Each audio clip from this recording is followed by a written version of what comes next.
Mbola tsy niravina ny olan'ireo inspecteur d'État na dia efa nisy azy ny fiaonana tamin'ny Premier ministre lehibe ny gouvernemanta, ny ministry ny teti-bola sy ny fitantanam-bola ary ny SGP raha ny tatitra izay nataony syndicat an'ireo inspecteur d'État nandritra ny fiaonana tamin'ny mpampalala vaovao io tolakandro. Efa herinandro izay no napiato ny asan'ireo inspecteur d'État izay misahana ny fanaraha-maso ny fizotran'ny raharaham-panjakana. Nambaran'ny filohan'ity syndicat ity fa isan'ny fototry ny fitokonana ny tsy fisian'ny fifaninanana ahafahana mandray inspecteur d'État vaovao itsony efa 12 taona izao. Hatreto dia manodidina ny 80 ireo inspecteur d'État amperinasa ary misy amin'izy ireo no efa mihoatra ilay antsoina hoe limite d'âge nefa mbola manohy ny asany.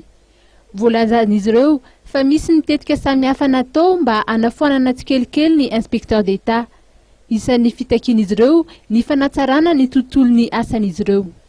Ataova mba hisotomana ny mpiasa mpanjakana ambony hafa mba hanao concours inspecteur d'État mba hampitomboana ny effectifnay azoanay misahana fa tiany raha fanjakana tsara tantana zany ny misahantsika chantier goavana ny io ho any zay hitondra orian'ity transition ty na naroa angambany mahatsapan'izany ka io raha inspecteur d'État 70 izy androano ano 30 raha tena maro mbola tazominay ao zokinay regny efa tokony nalefa retraite mbola misy enina angambany mbola tazominay fa izy tsony hanao le asa raha naroa mandray fa tsy araka anay mbola tsy nahatratra le limite d'âge ty fa afaka 3 taona nge atsasaka anay rito nitavety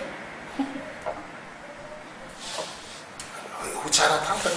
Voalaza fa atahorana ny ahafaty ity rafitra ity raha izao zava-misy izao ny jerena.